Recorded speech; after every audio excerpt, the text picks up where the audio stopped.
आजदेखि विधिवत छठ पर्व सुरु भएको छ।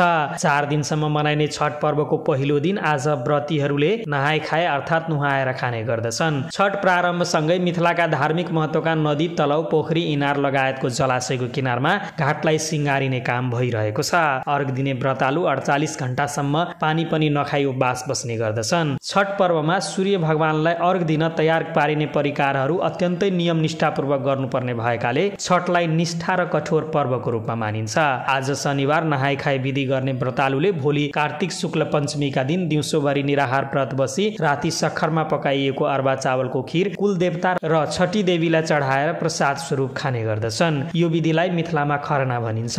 त्यसपछि षष्ठी तिथिका दिन निराहार व्रत बसेर साँझ पख मनोरम घाट बनाइएको जलाशयमा पुगी अस्ताउँदो सूर्यलाई अर्घ दिइन्छ।